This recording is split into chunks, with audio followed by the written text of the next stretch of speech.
Olá pessoal, sejam bem-vindos ao nosso tempo aqui em que fomos chamados para falar a palavra de Deus, aqui na Umbref, na União das Mocidades Batistas Regulares de Fortaleza.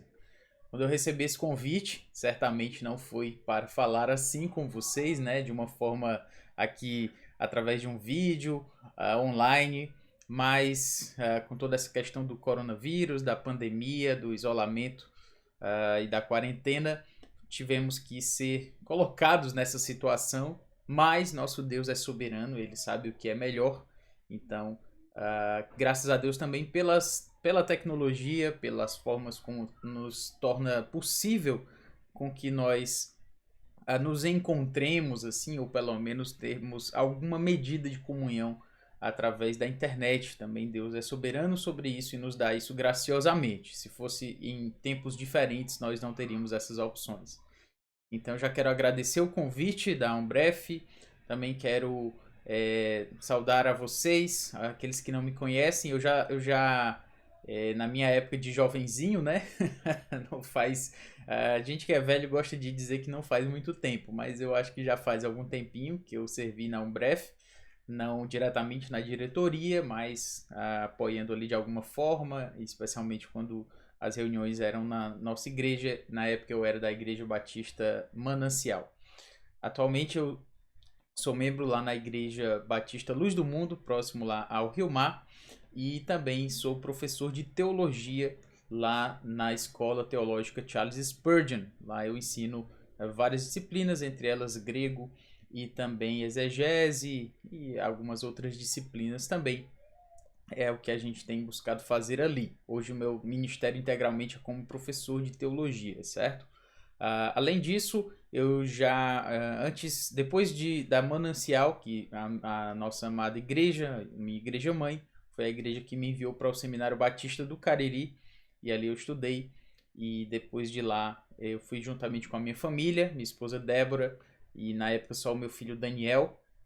Na época nós fomos para o Rio Grande do Sul, ali eu pastoreei durante algum tempo e depois voltamos para Fortaleza e aqui estamos até então, certo? Então, como falei, tenho minha esposa, minha linda branquinha Débora, e o Daniel e a Clarinha, meus dois cabritinhos.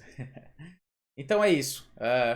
Sem mais delongas, me apresentei para vocês e eu fui chamado aqui para falar sobre a ira de Deus, o seu significado e as suas implicações, como vocês podem ver aqui no slide. Então, a ideia aqui basicamente é trazer uma mensagem, não é porque é uma mensagem gravada que você vai dar menos importância ou pelo menos considerar menos a sua atenção em relação a isso. Então, bota aí o celular, o tablet, o computador, não sei onde você vai assistir, mas coloca aí em tela cheia e tenta se concentrar. Nós somos uma geração muito distraída. Você está vendo isso através de uma rede social chamada YouTube, né?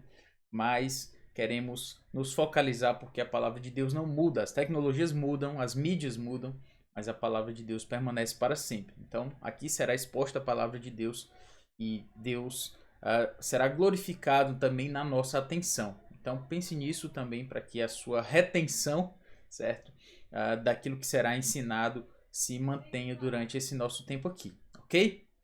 Muito bem. Antes de nós começarmos propriamente a nossa exposição, eu quero fazer uma oração. Então vamos fazer uma oração. Ore juntamente com o vídeo, né? Eu estou orando agora, mas é bom que você se mantenha também atento a isso. Ore neste momento também, para que Deus abençoe este tempo. Mas eu vou orar. Santo Deus, Todo-Poderoso Pai, quero te agradecer, Senhor, por este tempo que o Senhor nos dá. Um tempo que, na verdade, viram muitas horas, justamente por conta de tantas pessoas que estarão assistindo, ó Deus.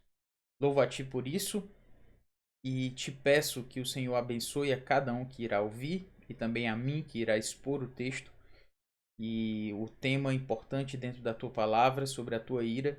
Que o Senhor seja glorificado nisso, ó Pai, que o meio diferente com o qual estamos aqui, no qual estamos aqui, não seja aquilo que interfira, ó Deus, na nossa atenção e principalmente na nossa retenção daquilo que o Senhor quer nos ensinar, que a tua palavra seja pregada, exposta e assim, ó Deus, sejamos transformados pelo poder do Teu Santo Espírito através da Tua palavra. É pelo que nós te pedimos em nome de Jesus.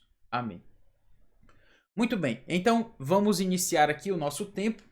A ira de Deus e o seu significado e as suas implicações. Eu achei muito interessante esse tema, porque normalmente é um tema que é esquecido da maioria das igrejas, da maioria das pregações. As pessoas gostam muito de falar sobre o amor de Deus, o que é de fato maravilhoso, sobre a santidade de Deus, sobre a graça de Deus. Tudo isso é maravilhoso de se falar. Mas quando a gente vai falar sobre a ira de Deus, aí dá aquela, né? Será que a gente vai conseguir falar? Tem tanta coisa importante, mais legal, né? Pra falar e tal.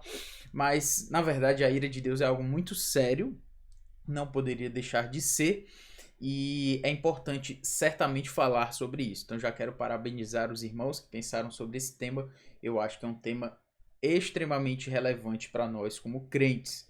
Então, falando sobre a ira de Deus, eu quero já deixar claro que existe uma má compreensão. Então eu chamei isso da ira mal compreendida e também mal aplicada. Então, como você pode ver aqui, a ira é mal compreendida, bem como mal aplicada.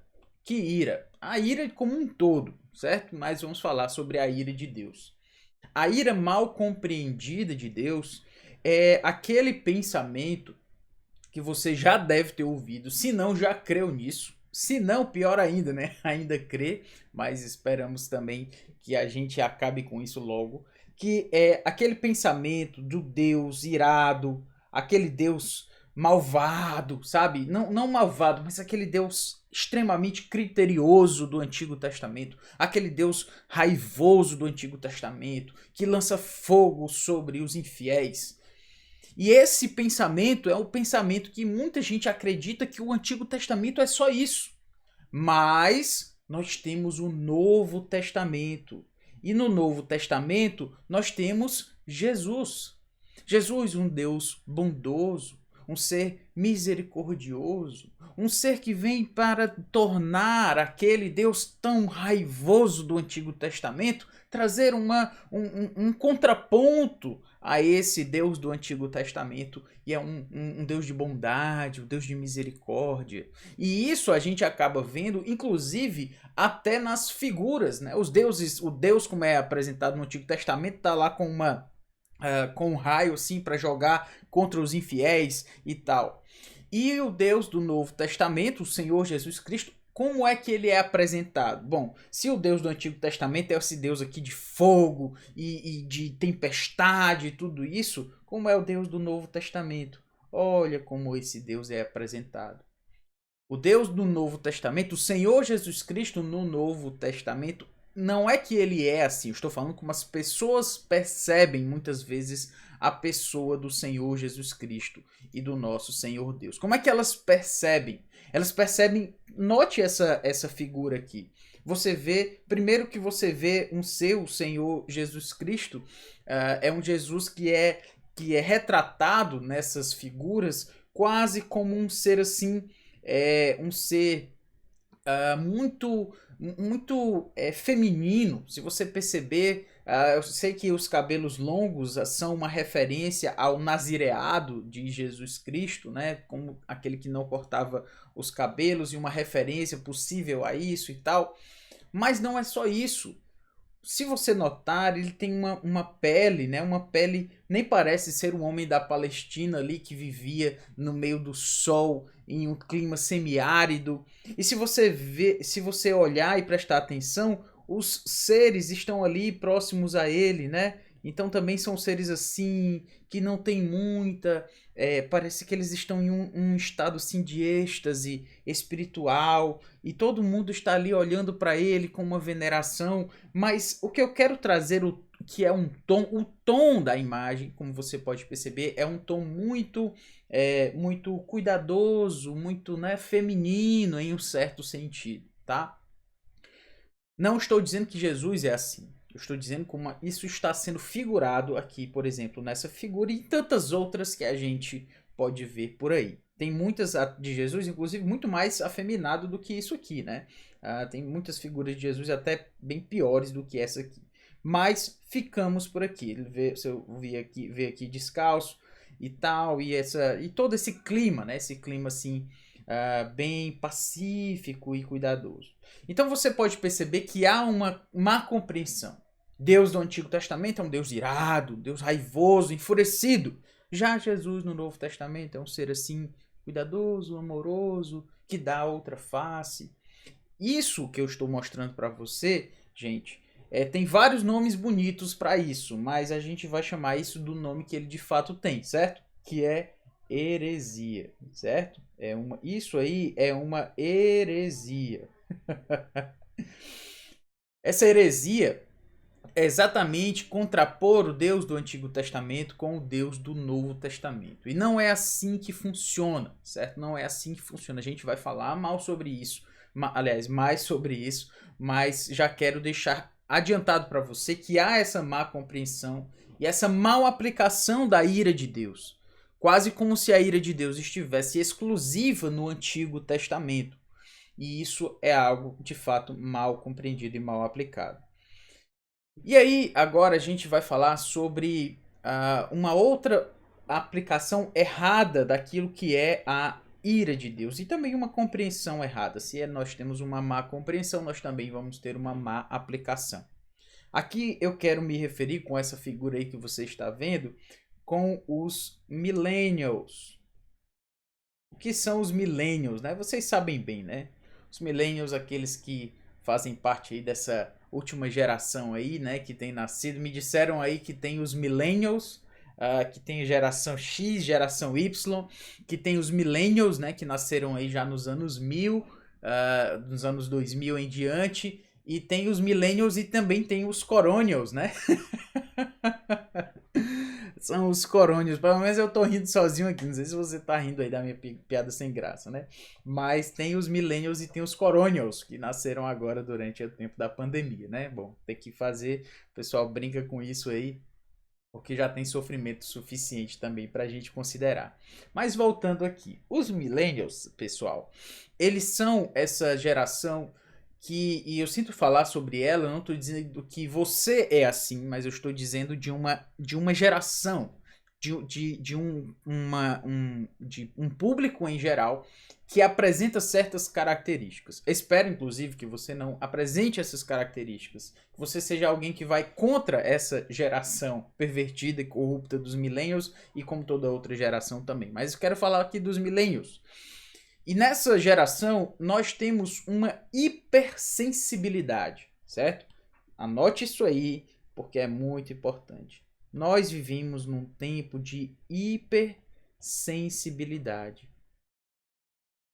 Hipersensibilidade. O que é a hipersensibilidade? É o pessoal que é muito não me toque, né? Tem um jeito fácil de falar sobre isso.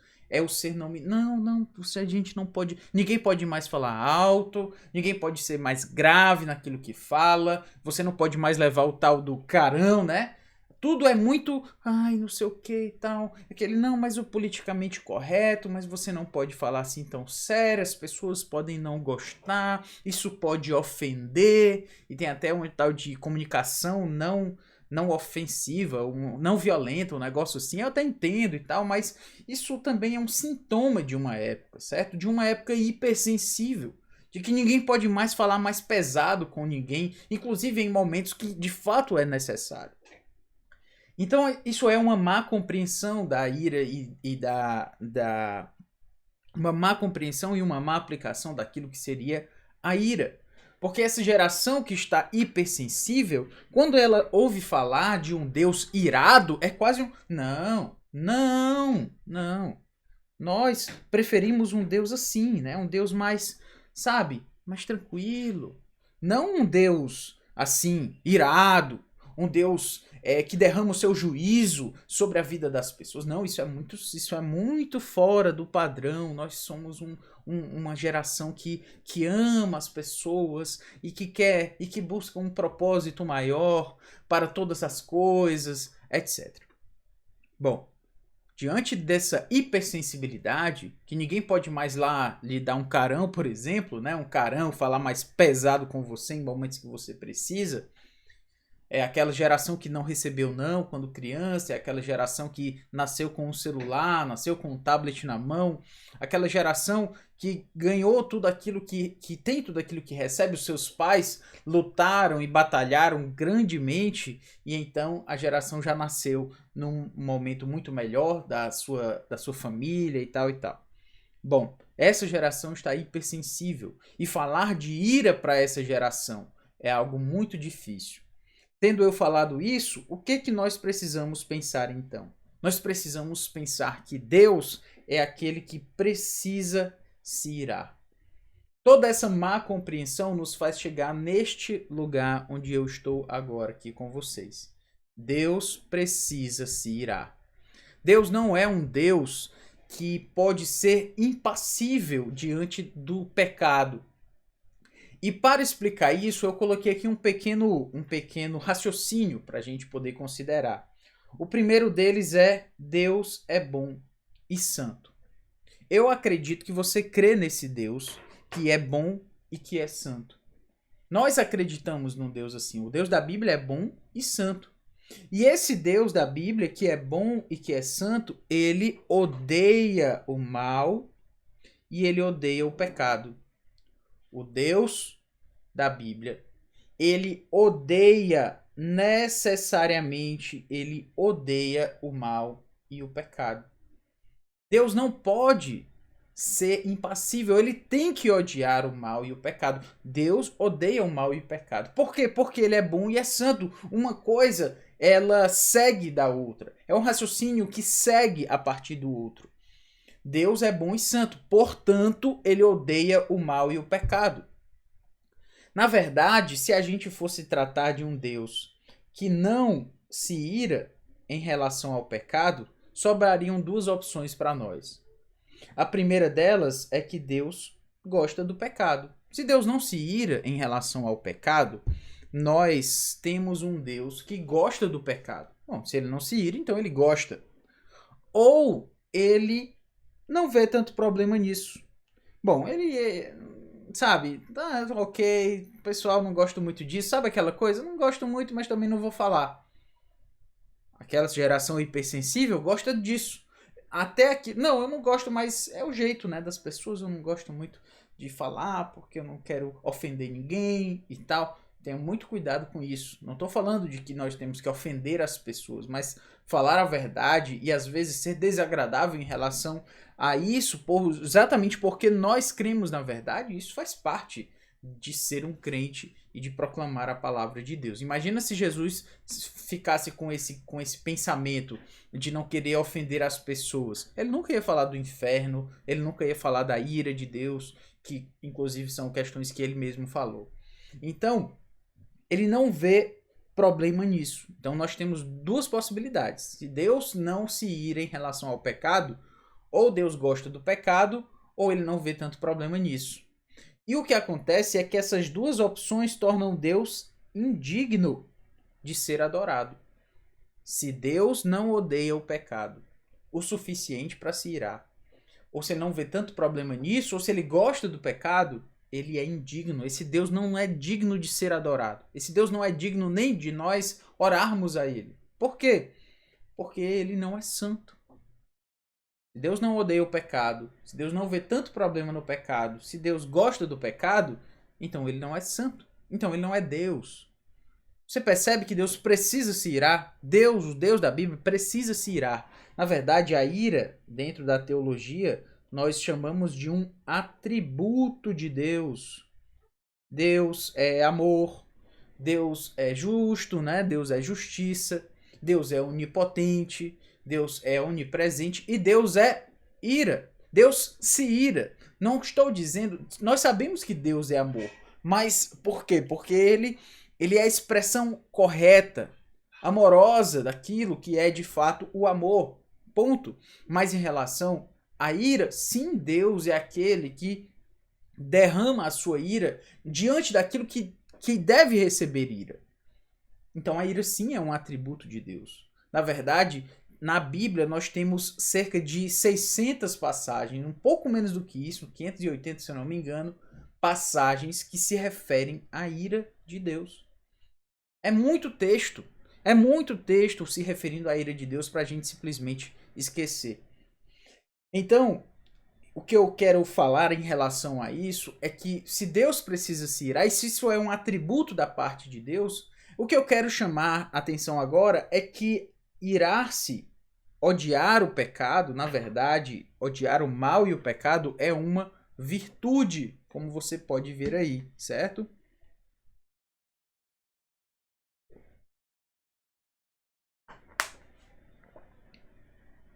Odiar o pecado é uma virtude.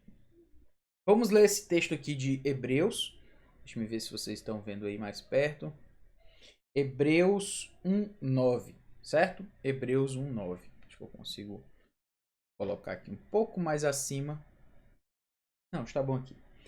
Amaste a justiça e odiaste a iniquidade. Perceba o texto, perceba que aqui no texto nós temos algo muito claro em relação à justiça de Deus. Aliás, a justiça como um todo. O que é? Deus ama a justiça. Esse é o texto de Hebreus 1:9. E odiaste a iniquidade. Por isso, Deus, o teu Deus, te ungiu com o óleo de alegria, como a nenhum dos teus companheiros. Não sei exatamente agora se isso é Hebreus, teria que checar aqui rapidamente. Mas o ponto é, agora me confundiu aí se não é Abacuque. Mas o ponto é mostrar que para nós que Deus ama a justiça e odeia a iniquidade. Deus odeia a iniquidade. Ponto. Ele ama a justiça e odeia a iniquidade. E a gente tem aqui o texto de Zacarias 8:17. Nenhum de vós pense mal no seu coração contra o seu próximo, nem ame o juramento falso, porque a todas estas coisas eu aborreço, diz o Senhor. Então Deus, isso aqui é ódio. Isso aqui é repúdio. Não sei se você já percebeu, hoje as pessoas estão falando muito sobre isso. Ah, porque fulano de tal tem um discurso de ódio. Às vezes, essa história de discurso de ódio nada mais é do que alguém que não quer receber a verdade bíblica sobre o seu pecado. Aí chama de discurso de ódio. Mas Deus está dizendo, eu aborreço. Sabe como é que você deve agir diante disso? Nenhum de vós pense mal no seu coração contra o seu próximo, nem ame o juramento falso. Porque a todas estas coisas eu aborreço, eu odeio. Deus está dizendo, eu odeio. Odeio. O quê?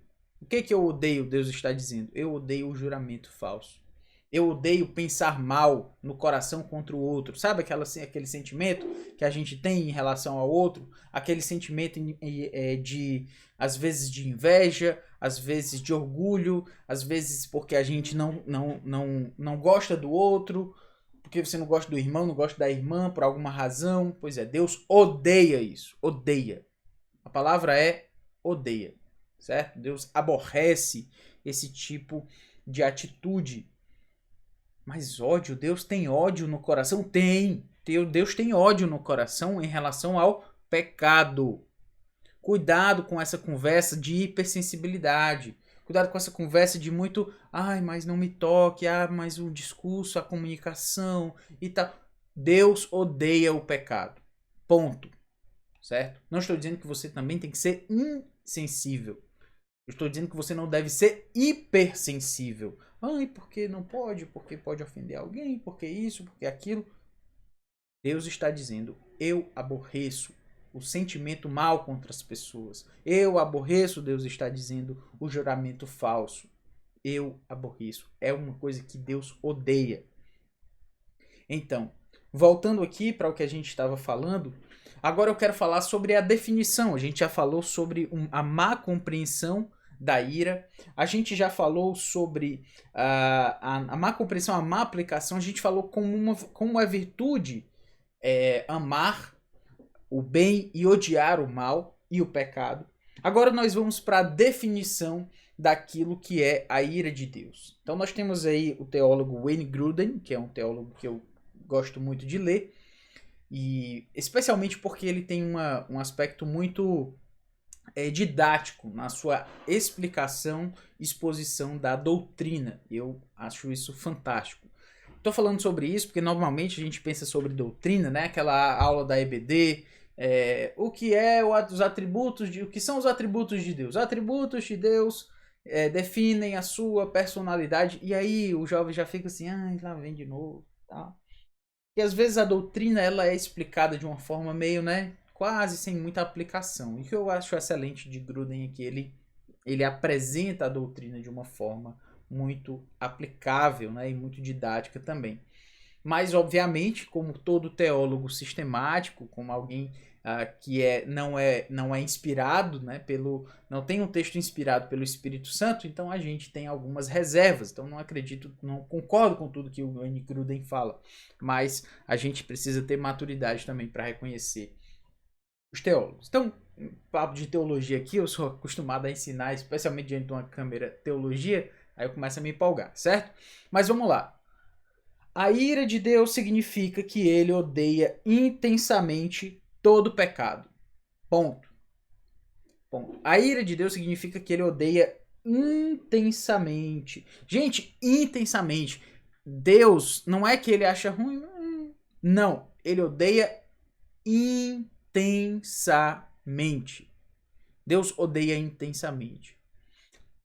Perceba que quando eu falo intensamente, como eu falei, a nossa sociedade hipersensível, ela tem medo de reações muito sérias, muito, sabe, disruptivas por conta das situações.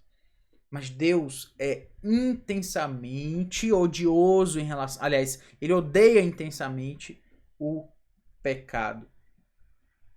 Imagine você se alguém está xingando diretamente, falando mal, falando calúnias e simplesmente acabando com a reputação de forma muito caluniosa em relação a alguém que você muito ama.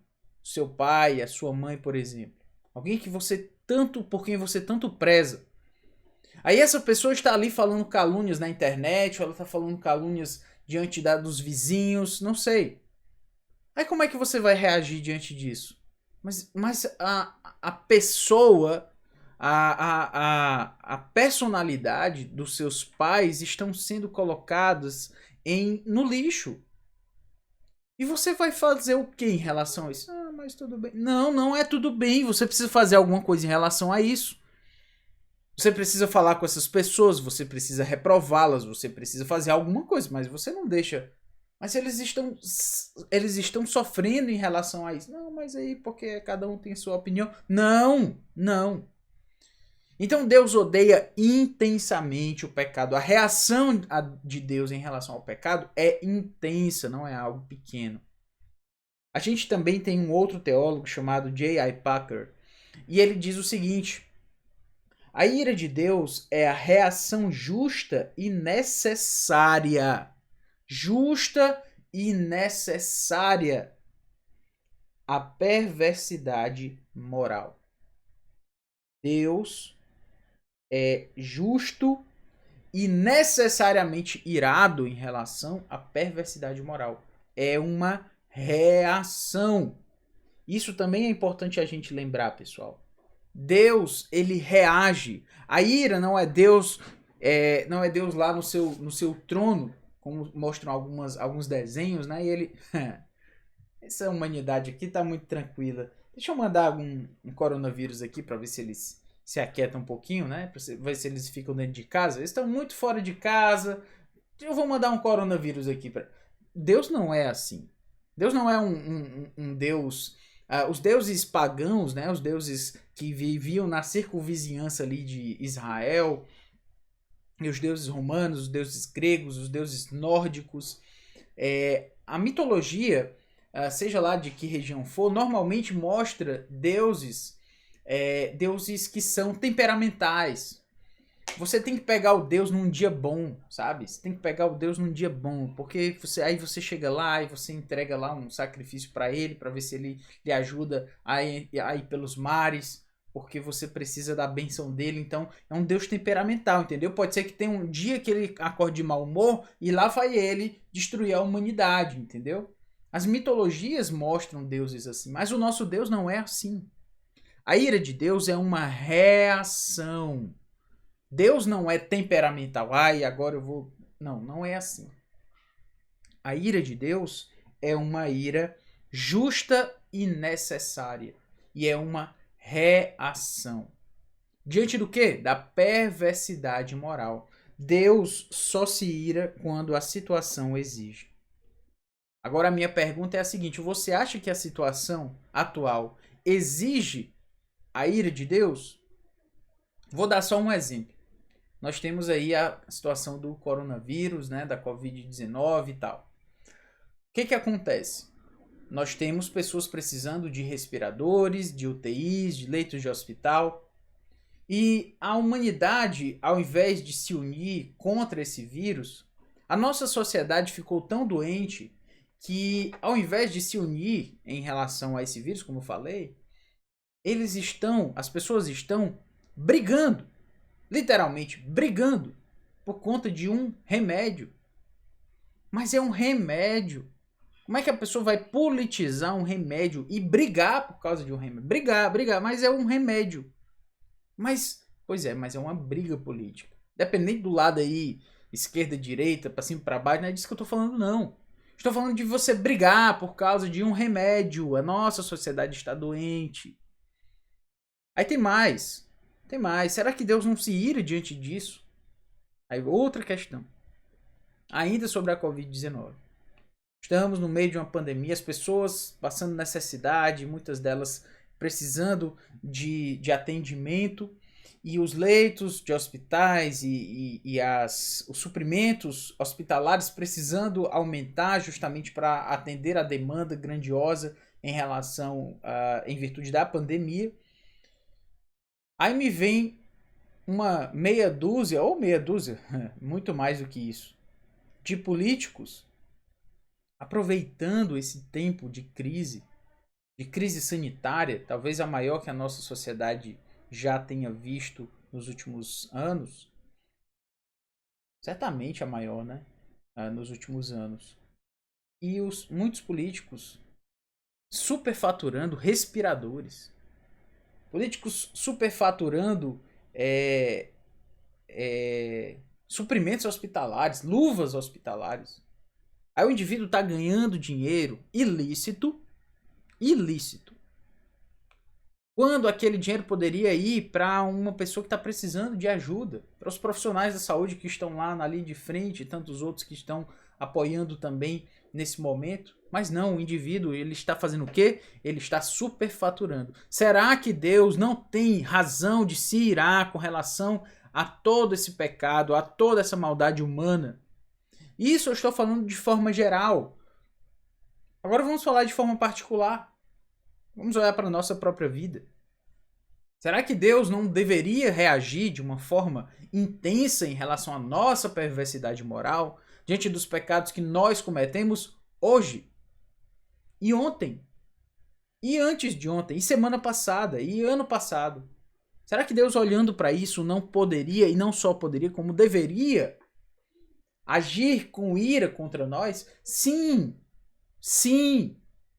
Nós temos pecado o suficiente como indivíduos e como sociedade para que Deus tenha total razão de reagir a nós com a sua ira. Esse é o ponto em que nós estamos, entendeu? Esse é o ponto em que nós estamos. Por isso que eu estou falando aqui de ira de Deus. Para nós.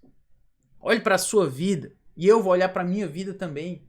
E perceber, meu Deus, eu mereci a tua ira agora sobre mim. Porque eu tive um pensamento ruim. Porque eu estou tendo um mau relacionamento com as pessoas próximas a mim. Porque eu poderia ser mais verdadeiro nas minhas conversas, porque eu poderia não falar palavras tão torpes quando eu estou usando as redes sociais, porque aquela conversa no WhatsApp, porque aquele meu amigo lá com quem eu tenho conversado no WhatsApp não é uma pessoa que está me tornando mais santa. E eu deveria receber, Senhor, a tua ira. Olhe para a sua vida, para o seu pecado e veja como a ira de Deus poderia completamente estar sobre você. E Deus derramar a sua ira e botar a sua mão poderosa sobre mim, sobre você, diante dos nossos pecados. Ah, mas isso é muito pesado, falar sobre isso é muito sério. É, porque Deus é um Deus santo. E nós não podemos olhar para o nosso pecado. O que eu falei aqui sobre a sociedade, aí não é todo mundo bate palma e tal, presta atenção. Por quê? Porque são os políticos, todo mundo sabe que é fácil bater em político corrupto. E tem que bater mesmo. Entendam, né? Nesse tempo de hipersensibilidade, né? Nós temos que ser sérios em relação a eles. Mas também temos que ser sérios em relação a nós, ao nosso coração corrupto e pecador, que tem e insiste, tem insistido cada vez mais, muitas vezes em ir contra a vontade de Deus. Deus poderia reagir contra nós. Vamos agora a alguns textos mostrando Deus se irando em relação ao pecado. Nós temos Êxodo 32, disse mais o Senhor a Moisés: tenho visto este povo, e eis que é povo de dura cerviz. Agora, pois, deixa-me para que se acenda contra eles o meu furor, e eu os consuma o meu furor. Para que se acenda o meu furor, e eu os consuma. E de ti farei uma grande nação. Deus está vendo o pecado dessas pessoas, e o que Deus quer fazer? Deus quer consumir essas pessoas. Consumir com a sua mão poderosa, consumir com diante de tanto pecado que eles estavam cometendo. Esse é o nosso Deus, diante de um povo que continuava e continuava a pecar. Deuteronômio 9. Lembrai-vos e não vos esqueçais de que muito provocastes a ira do Senhor. Viu quando o Packer disse que a ira de Deus é uma reação? Vocês, está dizendo, provocaram o Senhor a ira. Vocês pecaram tanto que Deus foi provocado a se irar, a reagir em relação a vocês. Mas aí esses são textos do Antigo Testamento. E agora? E agora vamos para alguns textos do Novo Testamento, para quando alguém falar para você que Deus é um Deus bonzinho no antigo, é um Deus mau no antigo, né? Malvado no antigo e um Deus bonzinho no novo. Seja lá o que isso signifique, né? Ser bonzinho e ser malvado. Temos o texto aqui de Mateus 3,12. A sua pá, isso é João Batista falando sobre Jesus. A sua pá ele a tem na mão e limpará completamente a sua eira. Recolherá o seu trigo no celeiro. Então, vamos parar aqui. Ele está falando de quem? De quem João Batista está falando? De Jesus. A sua pá ele a tem na mão e limpará completamente a sua ira. Recolherá o seu trigo no celeiro. Deixa-me ler o restante desse texto aqui. Mateus 3:12.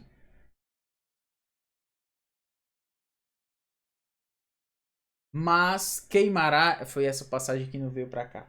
Mas queimará a palha em fogo inextinguível. Olha o que o que João Batista está dizendo de Jesus. Ele tem uma pá na mão, ele vai limpar o seu celeiro e ele vai jogar isso que não presta. Ele está falando de gente, vai jogar essas pessoas no fogo inextinguível. Agora você me diga, essa figura de Jesus, ela é mostrada pela maioria das pessoas? Não. Jesus é aquele coitadinho, pobrezinho, quase muito com umas características bem femininas, apresentado pelo menos nas figuras que a gente vê por aí. Você não consegue imaginar aquela figura que eu mostrei no começo com uma pá na mão, tirando tudo aquilo que não presta e jogando no fogo várias e várias pessoas num fogo indextinguível. Pois esse é o Jesus no Novo Testamento. Ele é um Deus amoroso? É. Ele é aquele que dá a outra face? É também.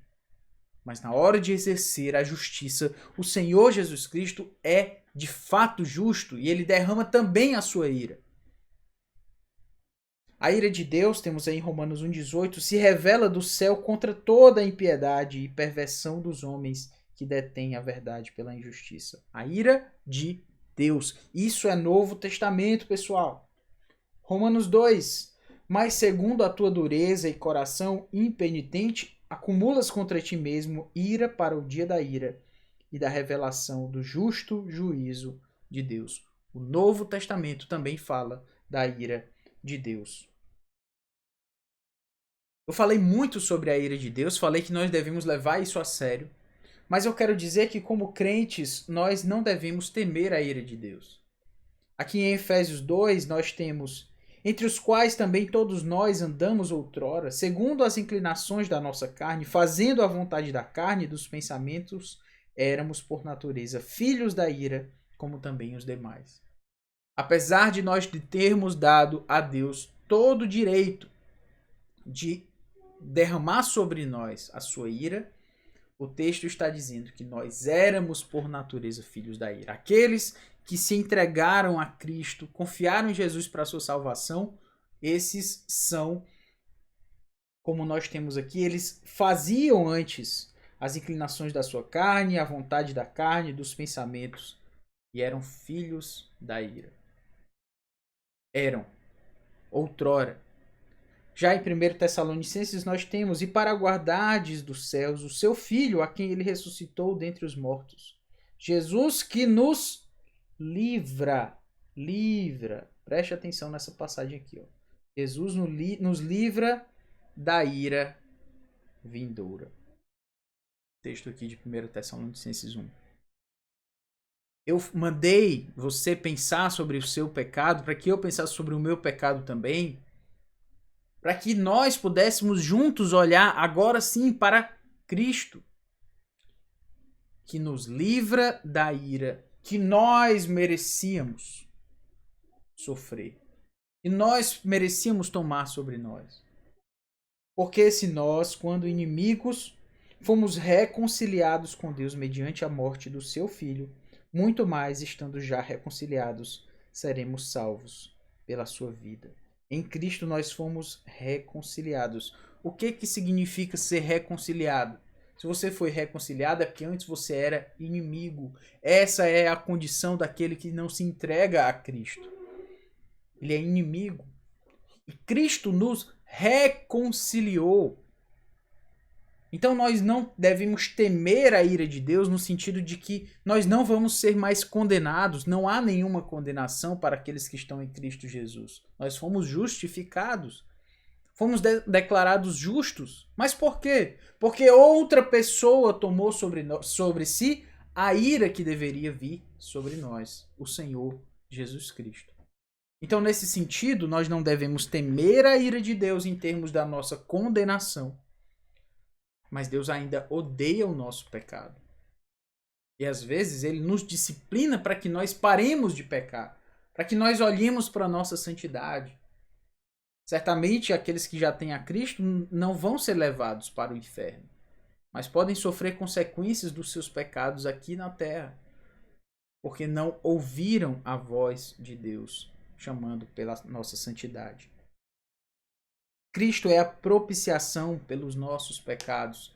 A ideia de propiciação tem a ver com a ideia de desviar a ira de Deus. Nós temos aí 1 João 4, nisto consiste o amor, não em que nós tenhamos amado a Deus, mas que ele nos amou e enviou o seu Filho como propiciação pelos nossos pecados. Nós não amamos a Deus.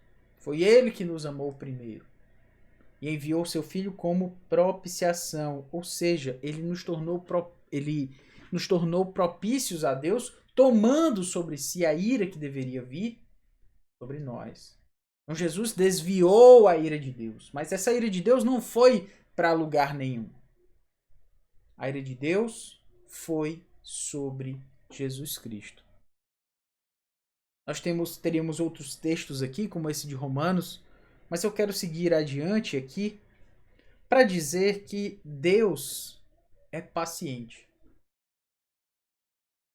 Que, na verdade, a gente falou sobre o fato de que Jesus Cristo é a propiciação pelos nossos pecados, de que ele tomou sobre si esses pecados e que isso deveria nos fazer glorificar mais a Cristo e lembrar, nossa, Cristo tomou sobre si o meu pecado.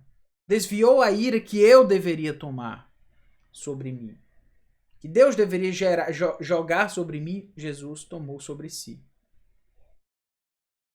De fato, Jesus Cristo fez isso e propiciou a ira de Deus.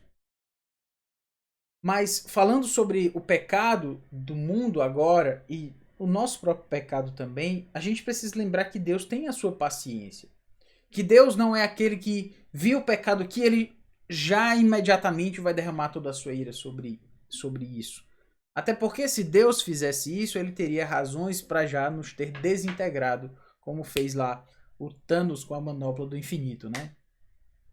Deus poderia ter nos desintegrado hoje de manhã, porque nós pecamos o suficiente como indivíduos e como sociedade. E Deus poderia, ao derramar toda a sua ira sobre nós, nos desintegrar. Quando o texto da Bíblia diz que esta é a razão de nós não sermos consumidos, as misericórdias de Deus se renovam a cada manhã. Cada manhã, graças a Deus, as misericórdias de Deus se renovaram hoje de manhã. Porque se não fosse isso, nós teríamos sido o quê? Desintegrados, consumidos. É isso aí. Mas Deus é paciente. Diferente do Thanos, né? Deus é paciente. O Senhor é misericordioso e compassivo, longânimo e assaz benigno. Não repreende perpetuamente, nem conserva para sempre a sua ira. Imagina se Deus conservasse para sempre a sua ira. Ai de nós.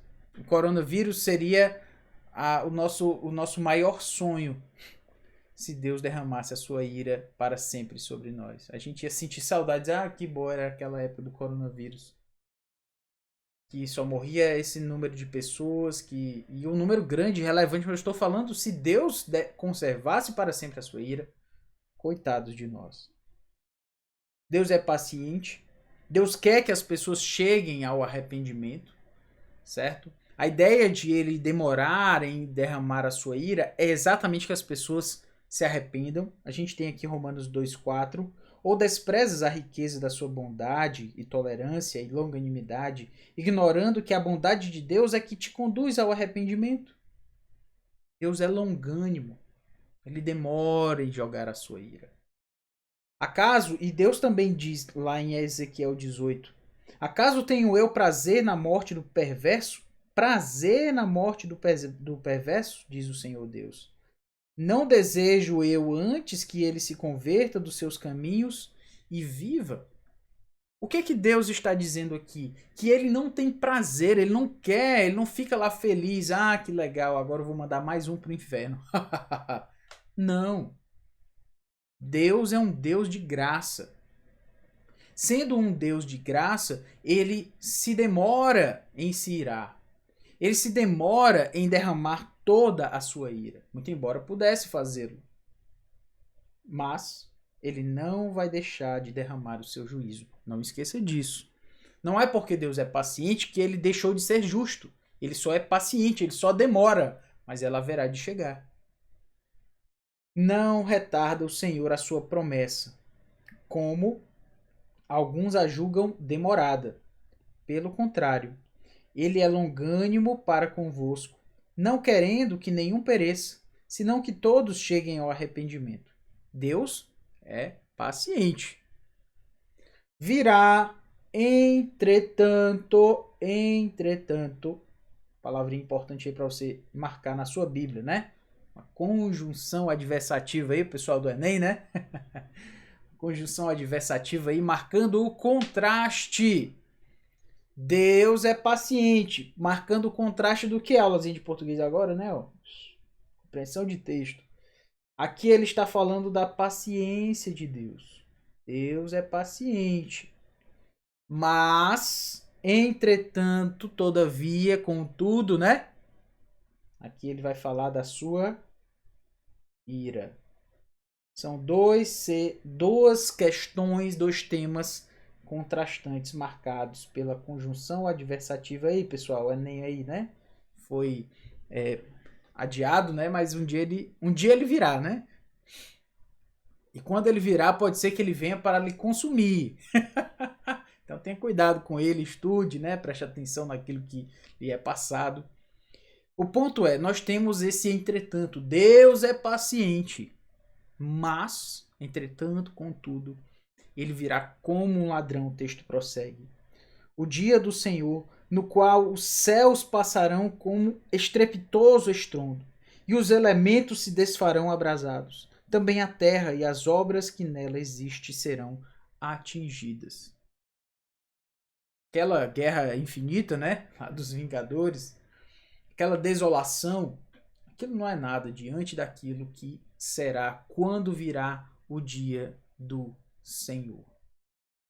Aí será, de fato, a desolação.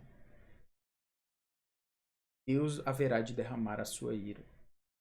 Isso deveria nos trazer, e agora eu quero já próximo a encerrar, eu quero trazer as implicações que existem diante da ira de Deus.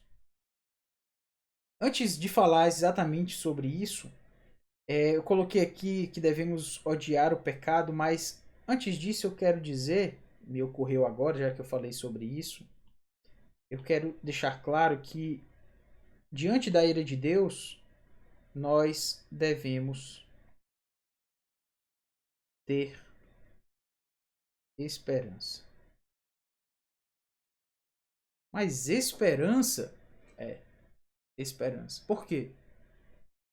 Esses dias, bem recentemente agora, houve o caso lá de uma criança que caiu, né, do prédio por conta da irresponsabilidade de uma mulher. A mãe injustiçada que viu lá o seu filho tendo caído do prédio por conta da irresponsabilidade de uma outra pessoa. A gente falou sobre as injustiças mais recente, um pouco anteriormente, mas ainda recente. Nós vimos literalmente a cena de um homem que estava sendo detido pela polícia, um homem negro, sendo detido pela polícia, mas sem nenhuma dignidade, e acabou sendo morto, asfixiado, dizendo: eu não consigo respirar, I can't breathe. E a gente viu, a nossa sociedade, nós vimos, tá em todos os lugares, tá no YouTube, Facebook, seja lá onde for. Essas coisas nós vimos. Nós vimos a injustiça. E aí a gente viu pessoas também num rompante em reação, por exemplo, a essa injustiça, realizando outras injustiças. De saques, de invasões a propriedades privadas, gerando mais violência, matando inclusive pessoas. Injustiça que leva mais injustiça, que leva mais injustiça na resposta e mais injustiça nas nossa, meu Deus do céu. Isso são só as das últimas semanas. A gente poderia passar horas falando aqui sobre as injustiças que a gente vê. Mas isso, pensar sobre a ira de Deus, deveria nos dar esperança, sabe por quê? Porque diante de cada uma dessas injustiças, um dia Jesus Cristo virá, julgará vivos e mortos. Ele julgará o corrupto que superfaturou luvas cirúrgicas. Ele julgará as pessoas que cometeram as injustiças de toda sorte. Então, meus irmãos, minhas irmãs, a gente tem que pensar sobre a ira de Deus e pensar: primeiro, eu tenho que ser grato a Deus porque a ira de Deus não vem sobre mim. Se eu sou crente no Senhor Jesus Cristo, Cristo tomou sobre si a ira que eu deveria tomar, desviou essa ira que deveria vir para mim e foi sobre ele. Mas também pensar: o Senhor haverá de julgar vivos e mortos. E nesse dia que Jesus Cristo virá julgar vivos e mortos, a justiça será vindicada. Ele disse: bem-aventurados que têm fome e sede de justiça, esses serão saciados. A ira de Deus virá um dia. Então essa nossa ira, essa nossa raiva que a gente sente, às vezes inclusive justificada diante das maldades e injustiças deste mundo, deveria gerar em nós esperança. Há uma esperança, esse mundo injusto, ele não vai ficar assim. Cristo virá e vindicará a sua justiça. Nós viveremos um reino de justiça e de paz. E esses pecados e essas atrocidades contra a sociedade, contra as pessoas, contra pessoas inocentes, e esses pecados especialmente contra o próprio Deus, serão julgados. Devemos viver pela esperança do porvir. Esse mundo vai ser injusto e vai continuar sendo injusto enquanto Jesus não voltar.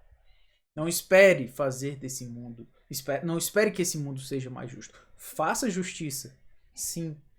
Cuide das pessoas mais necessitadas. Cuide das injustiças que você pode cuidar em termos de fazer algo em relação a essas pessoas.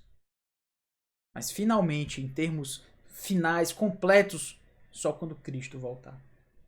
Devemos odiar o pecado, irmãos. Deus odeia o pecado. O texto de Colossenses fala que a ira de Deus, Efésios também diz que a ira de Deus vem sobre essas coisas. E que coisas são essas? São as obras da carne, em outras palavras. São os pecados que nós cometemos. E Deus odeia o pecado. Nós deveríamos odiar também.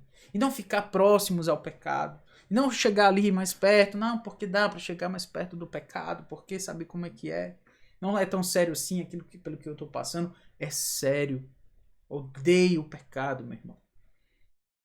Pregue o evangelho. Pregue o evangelho. Porque as pessoas que não têm a Cristo, elas estão a um passo de receberem a ira eterna de Deus. Sem nenhuma graça, sem nenhuma longanimidade. É só elas morrerem sem Cristo. E elas viverão eternamente com a presença de Deus somente na sua ira. Porque o pecado não é o lugar onde Deus não está. O pecado é onde Deus está somente na sua ira, sem graça, sem misericórdia, sem perdão. Lá no inferno não tem mais isso. Então pregue o evangelho. Lembre-se da ira de Deus quando você estiver diante de pessoas para quem você pode pregar o evangelho. E mais uma vez, odeie o pecado, porque Deus não nos pune segundo os nossos pecados, mas Ele puniu a Cristo, que sofreu por nós. Mas não é porque Cristo sofreu por nós e pagou o preço que nós vamos levar o pecado como uma circunstância menor. Não. Nós devemos odiar o pecado, nós devemos olhar para os nossos pecados, grandes e pequenos, e ter ódio deles. Ódio. Olhar para o nosso pecado, olhar para o nosso coração e ver assim: Senhor, eu preciso da tua graça, porque eu tenho ódio desse pecado. Eu não queria mais pecar contra ti, Senhor. Eu preciso de graça e de perdão e eu quero odiar ainda mais esse pecado. Esse pecado que eu cometi, Senhor, contra ti. O pequeno e o grande. Eu não estou falando só daquelas coisas escandalizadoras que todo mundo vê. Estou falando daquilo que ninguém vê também. Odeie esse pecado aí que você está pensando agora. Talvez que você tenha cometido diante dessa tela pela qual você está me vendo. Odeie esse pecado. Porque Deus odeia o pecado. E a sua ira virá sobre os pecados. Cristo tomou sobre si os pecados que nós cometemos. Mas Deus ainda virá, derramará a sua ira sobre este mundo, mostrando o quanto ele odeia o pecado. Então vamos odiar o pecado também. e lembrar que Cristo sofreu na cruz pelos nossos pecados, mostrando que a ira de Deus não é algo pequeno, não é algo de menos importância. A ira de Deus, ela é séria, porque o pecado é sério e nós precisamos olhar para o pecado com esse sentimento, com esse coração. Vamos orar novamente. Grandioso Deus, mais uma vez te pedimos a tua graça, para que a tua palavra venha a encher o nosso coração e que venhamos a odiar o pecado, sermos gratos diante do fato de que nós não seremos alvos da tua ira se temos a Cristo como nosso Salvador, Senhor.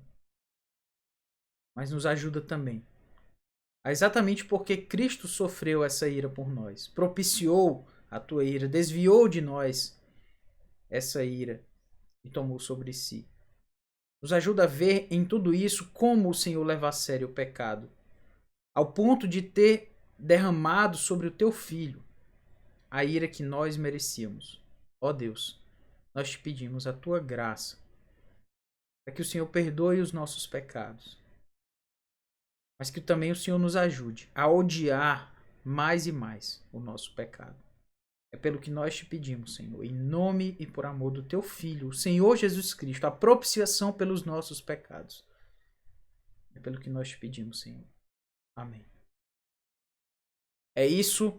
Mais uma vez, agradeço a vocês pela atenção e que Deus nos dê a sua graça, tá bom? Então agradeço mais uma vez a Umbref, aos irmãos que nos convidaram e todo esse trabalho que vocês têm feito pelas mocidades, né, pelos jovens das igrejas aqui de Fortaleza, das igrejas batistas regulares. Então, que Deus continue abençoando, sustentando a vocês, fortalecendo a vocês, não só os que fazem parte, né, do serviço direto em relação ao Umbref, mas a todos os jovens que fazem parte desse grupo maior de jovens e que isso faça uma grande diferença, que vocês façam uma grande diferença onde vocês estão, brilhem a luz de Cristo nos lugares onde nós mais velhos não podemos estar, mas vocês estão ali e que assim vocês brilhem a luz de Cristo. Que Deus nos abençoe mais uma vez, é o meu desejo e um grande abraço. Vou encerrar aqui porque já falei muito tempo para vocês. Um grande abraço, que Deus lhes abençoe. Até mais.